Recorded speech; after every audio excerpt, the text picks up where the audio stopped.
Et tout de suite, itinéraire de Malcolm X, leader du mouvement noir américain, mort assassiné à 40 ans.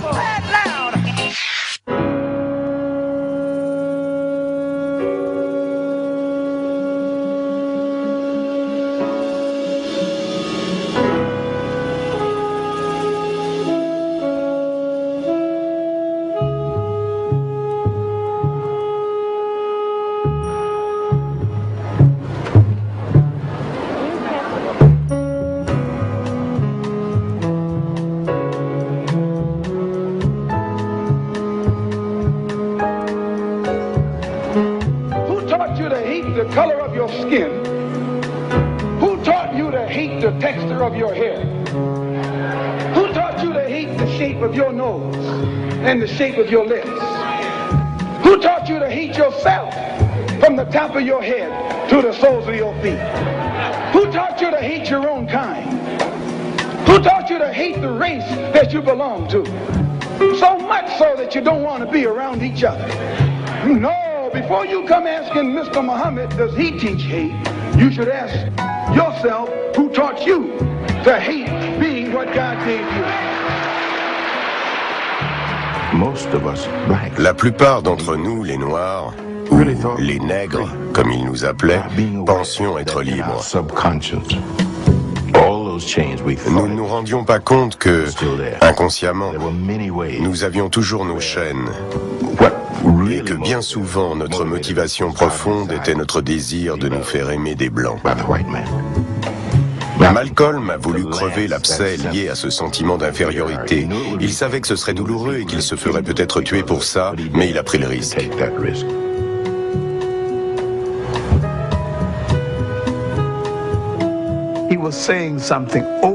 Ce qu'il disait dépassait largement ce que les autres leaders de l'époque pouvaient dire. Les autres suppliaient qu'on nous laisse entrer dans la maison de l'oppresseur. Malcolm, lui, nous disait de construire notre propre maison.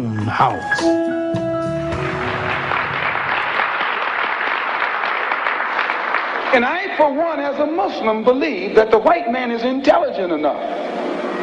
If he were made to realize how black people really feel and how fed up we are without that old compromise and sweet talk, why, you're the one that make it hard for yourself. The white man believes you when you go to him with that old sweet talk, because you've been sweet talking him ever since he brought you here. Stop sweet talking him. Tell him how you feel. Tell him what kind of hell you've been catching, and let him know that if he's not ready to clean his house up, if he's not ready to clean his house up, he shouldn't have a house. It should catch on fire and burn down.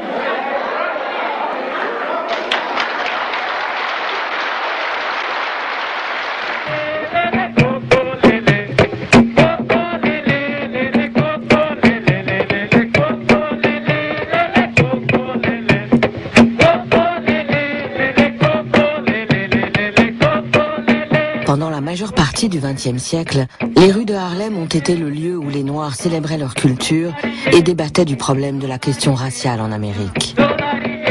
C'est ici, au milieu des orateurs qui exprimaient les espoirs et la colère de la communauté noire, que Malcolm a parlé publiquement pour la première fois.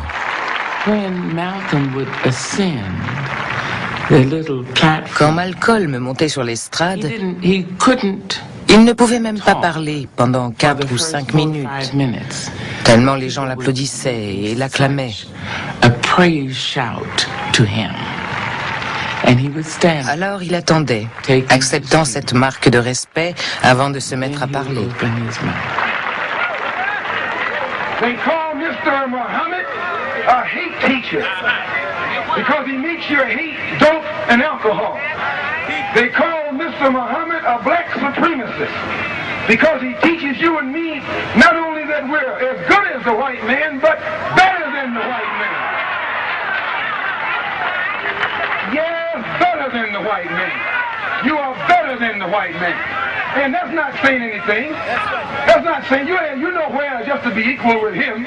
Who is he to be equal with? You look at his skin. You can't compare your skin with his skin. while your skin looked like gold beside his skin. There was a time when we used to drool in the mouth over white people. We thought they were pretty because we were blind. We were dumb. We couldn't see them as they are. But since the Honorable Elijah Muhammad has come and taught us the religion of Islam, which has cleaned us up and made us so we can see for ourselves, now we can see that old pale thing to look exactly as he looked. Nothing but an old pale thing.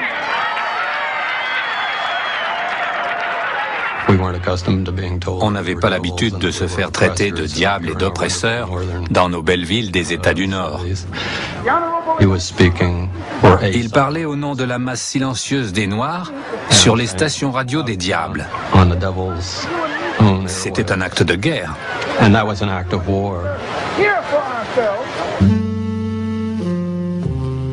Pour faire passer son message à tous les Noirs américains, Malcolm puise dans sa propre expérience.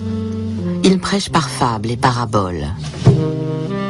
Plus tard, dans son autobiographie écrite avec Alex Haley, il cherchera à contrôler la façon dont sa vie sera interprétée par les générations futures. J'aimais bien la façon qu'il avait de se résumer. Il disait « Je suis fait de tout ce que j'ai fait ». Il voulait dire par là qu'il avait beaucoup appris de sa jeunesse difficile. Et c'est la synthèse de tout ça qui avait donné naissance à Malcolm, le porte-parole de Nation of Islam.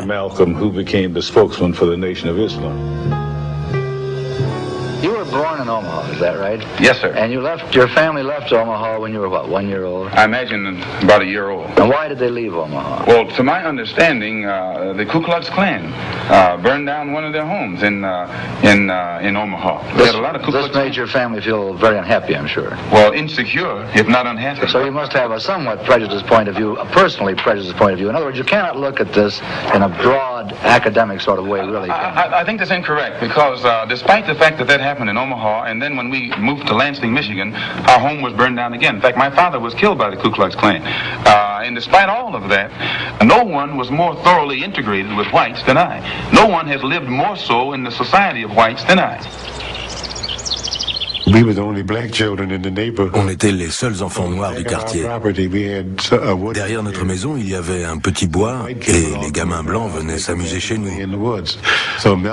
Malcolm disait « Allez, on joue à Robin des Bois ». Et on filait tous là-bas. Malcolm était toujours Robin. Et tous les petits blancs suivaient le mouvement. Malcolm disait que des 7 enfants de Earl et Louise Little, il était le plus clair de peau. La raison en était, ajoutait-il, qu'un blanc avait violé sa grand-mère maternelle. En 1929, le garçonnet a 4 ans quand son père, charpentier et prêcheur, décide que la famille emménagera à Lansing, dans le Michigan. 3 mois après leur installation, leurs voisins blancs entament une action en justice pour les faire expulser. Le juge du comté déclare que la ferme et son terrain sont strictement réservés aux blancs. Mais Earl Little refuse de partir. À l'époque, dans le Michigan, le Ku Klux Klan compte au moins 70 000 membres, soit 5 fois plus que dans le Mississippi. Malcolm et sa famille font l'expérience quotidienne de l'hostilité des Blancs. On dormait tous et brusquement on a été réveillés par un grand boom. Toute la maison était en flammes. On s'est mis à courir dans tous les sens en se rentrant dedans. La maison a été réduite en cendres. Les pompiers ne sont jamais venus. Tout a complètement brûlé. Earl Little accuse des Blancs d'avoir mis le feu à sa maison. Mais c'est lui qui est arrêté. La police le soupçonne d'incendie volontaire. Les poursuites seront finalement abandonnées. Dans la ville où on a grandi, les Blancs parlaient de nous en disant « ces crâneurs de nègres » ou « ces petits malins de nègres des quartiers sud de la ville ». À l'époque, quand un Blanc traitait un Noir de petit malin, c'était une façon de dire « celui-ci, il faut s'en méfier, il n'est pas stupide ». Mon père était farouchement indépendant. Il refusait de devoir sa nourriture